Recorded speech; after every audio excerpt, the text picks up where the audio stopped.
শেষ কি কথা হয়েছিল?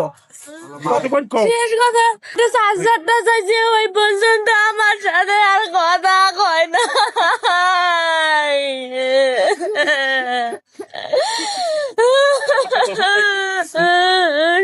ভিডিও যখন হয়েছে তখনই জানবে পাইল ভিডিও দেখছি তো আমার সবাই আমার ছেলের হত্যার বিচার চাই।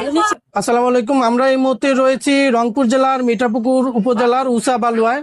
গতকালকে রংপুর জেলার মিঠাপুকুর উপজেলার 9 নম্বর ময়নপুর কসবা এলাকা থেকে যে অজ্ঞাত ব্যক্তির লাশ উদ্ধার করা হয়েছে তার বাড়িতে আমরা এসেছি। তো এখানে আজকে বিকাল 4টায় তার লাশ পারিবারিক কবরস্থানে দাফন করা হয়েছে। তো এখানে আত্মীয় স্বজন সহ এলাকাবাসী ঘিরে রয়েছে। তো আমরা এই মুহূর্তে আবু সাইদ ভাইয়ের বাবার সাথে কথা বলবো। আসসালামু আলাইকুম চাচা, আপনার কয়জন ছেলে? দুপুরে বাবা আর ফেরে না পরবর্তীতে আপনারা কিভাবে জানলেন? বাবা আমি জানি নেই, আমি জানবে পাই নাই।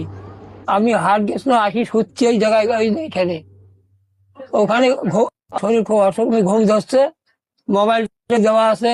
আজ 12টার সময় মোবাইল ঠিক পাইছি, দেখি মোবাইল জোড়া আছে।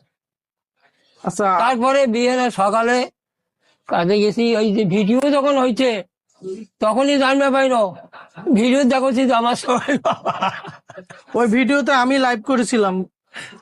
তখনই বলছি যে বাবা তোলে বাবা কাল বারে গেছে।